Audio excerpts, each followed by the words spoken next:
So, we are going to discuss chapter number 2 of class 8, from traders to rulers. So, let's begin. What this chapter is going to include is the voyages of discovery, arrival of European traders, trade wars, and the Bengal conflict. So, let's talk about the voyages of discovery. In this, we have already learned in fifth class that there was a Portuguese person who came to India whose name was uh, Vasco da Gama. But let's know, why did he come to India? So India had flourishing trade with Europe since the ancient time. If you remember the class 6 history, you know about Silk Route, and that was the land route.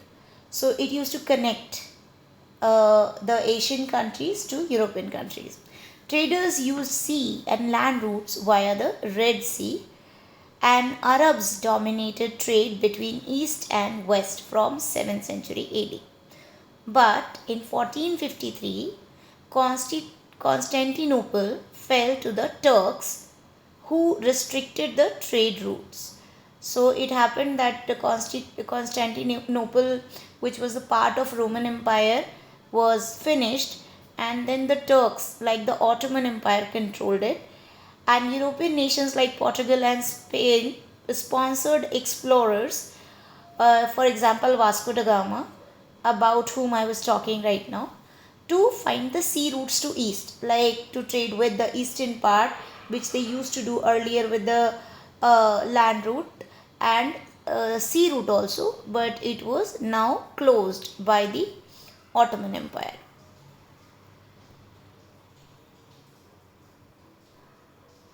Okay, so next, this person Vasco da Gama, who played a very important role. So we know that Vasco da Gama reached India via the Cape of Good Hope. Now, what is this Cape of Good Hope? It is a place in the southern part of South Africa where he stopped for some time. He took halt over there, and then he passed. Next he reached to India, and where in India? His sea route opened direct trade between Europe and India. So, where in India he first time reached was Kerala, and specifically in Kerala there was a place Calicut, which is now presently known as Kozhikode. So, he reached there and brought back, when he went back to Portugal, he had taken spices and goods, increasing European interest in the Indian trade. Like when you know that there are a lot of scope of trading from India, definitely people will be attracted. So it happened with the European countries, and then different countries and different companies from European countries came to India.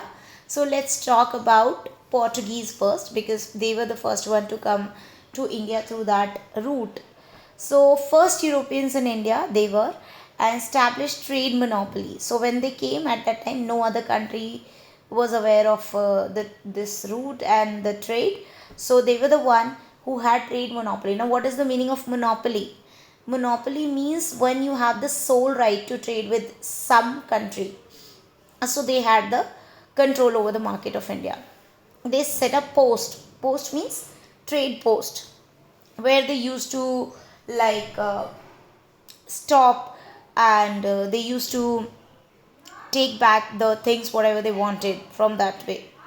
So set up post in Calicut, which was in Kerala, then Cochin, Diu, Daman, Bassein, Goa. Bassein is near Mumbai, and Daman and Diu is around in Maharashtra and Gujarat also.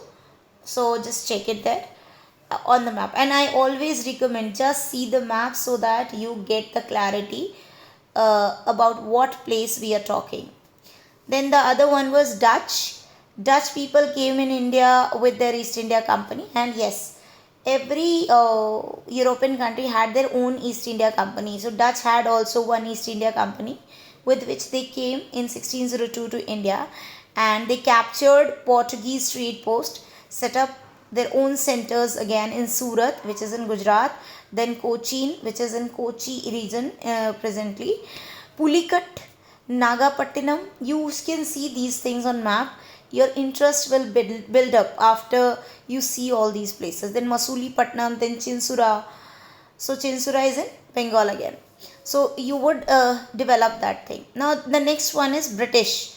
So they are the most famous. We know that we were the colony to them for a longer period of time. It was more than 200 years. So formed the British East India Company in 1600, and then they received the trade rights, which is also known as charter, from Queen Elizabeth I.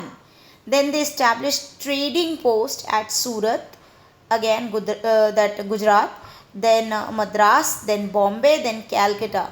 So when they started, now still you see that these places are still very important. If we talk about Mumbai, if we talk about Calcutta, if we talk about Chennai, which is like here it is represented through Madras. So these places are still so very important. So next is French East India Company. So they arrived in India around in 17th century, and they set up post in Surat, Masulipattnam, Mahe, Chandan Nagar, Pondicherry. I have tried to use a map where these places are marked, but I think it's not that helpful. You should go to Google Earth and check all these places, like where Britishers established their companies. So you will see it was Calcutta, Madras, Bombay. Then Portuguese, Daman, Diu. I have already marked these places. You'll get the clarity.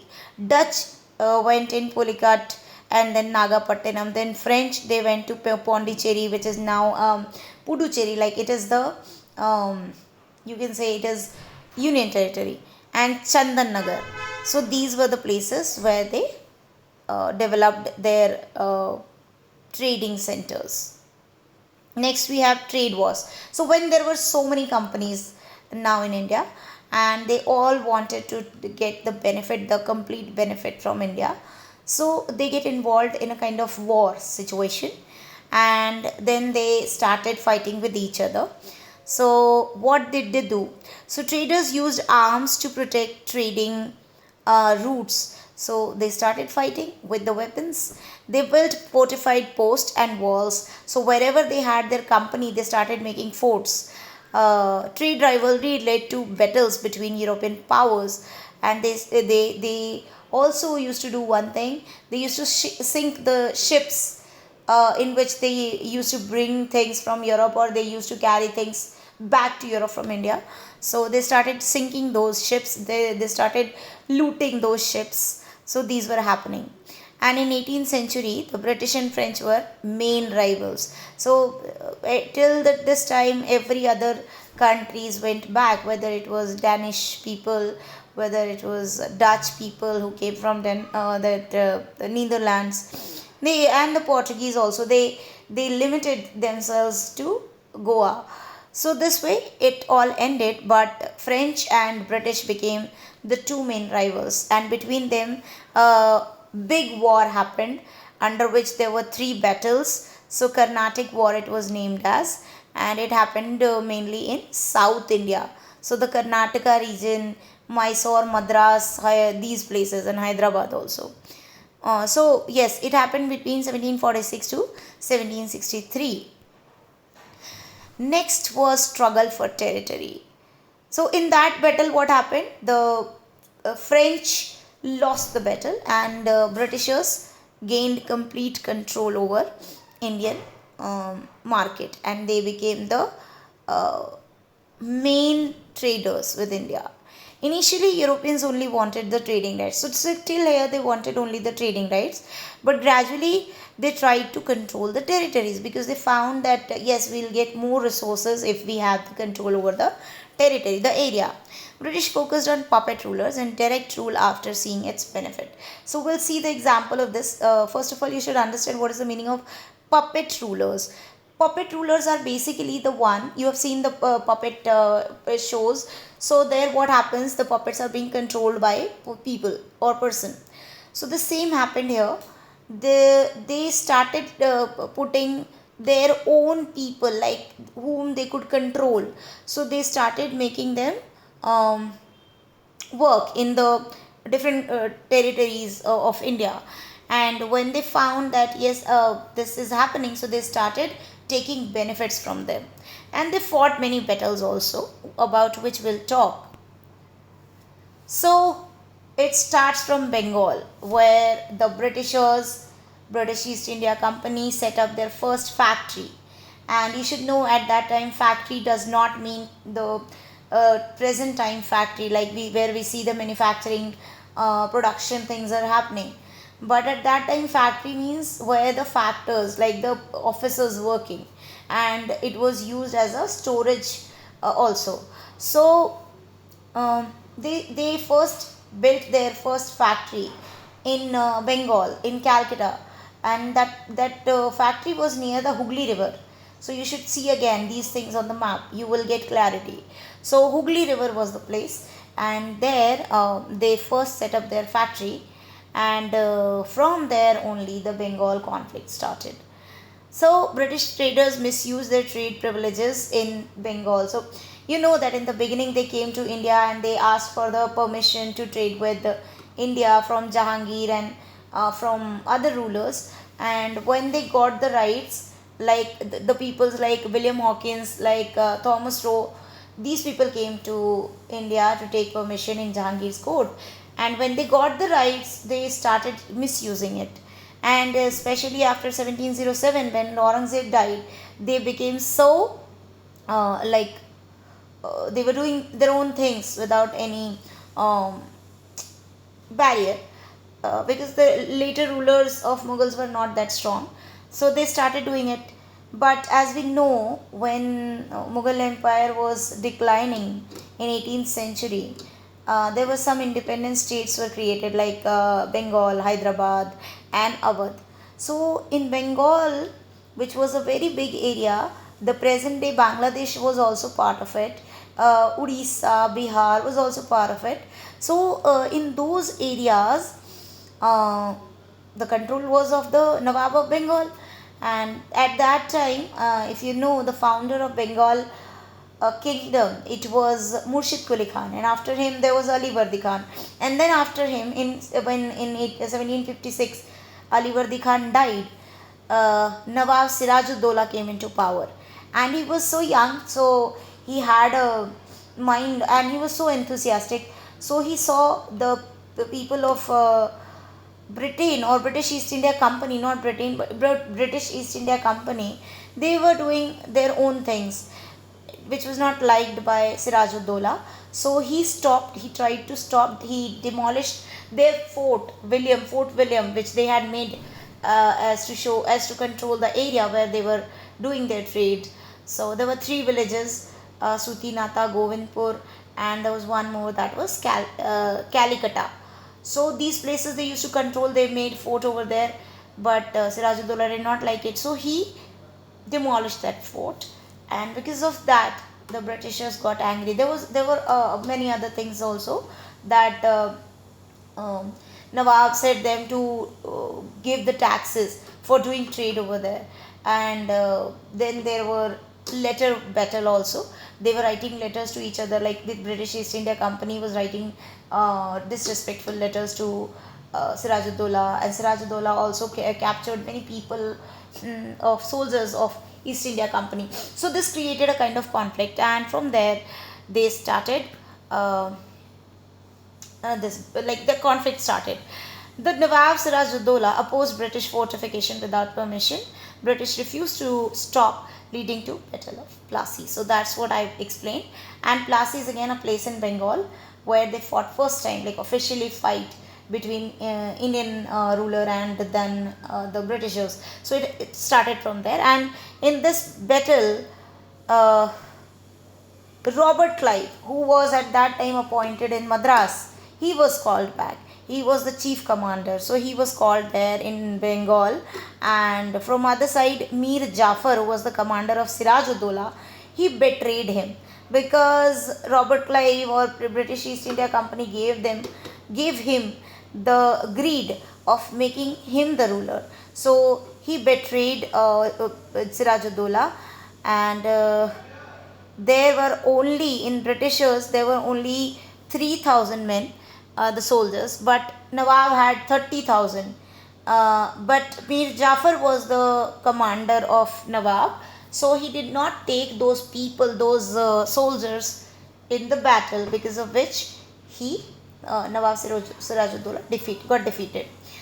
Mir Jafar was made the Nawab of Bengal as promised by British East India Company, and now there are the reasons why Sirajuddaulah lost. First, it was Mir Jafar who betrayed. He kept a large part of the army from fighting, and British promised to make him Nawab in return. And result was that British gained huge political power in Bengal. And as I said, Mir Jafar became the puppet ruler. Now, Mir Jafar was being used by the British East India Company, which he did not like.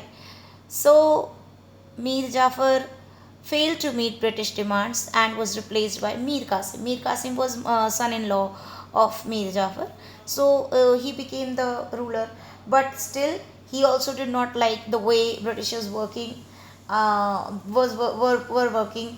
So what they used to do, they used to take a lot of money from the Nawabs, and they did not like it. So then Mir Qasim also opposed the British monopoly in trade and abolished, because they were doing the personal trades. The company trade was fine, it was going officially well, but every individual officer used to take the benefit of the trade privileges. So that they didn't like Mir Qasim or Mir Jafar. So he abolished the internal trade duties. British joined forces with Shuja-ud-Dawla and Shah Alam. It's not British, it's Mir Qasim. It is written wrong here. It was Mir Qasim who joined forces with Shuja-ud-Dawla of Awadh and Shah Alam of Mughal ruler.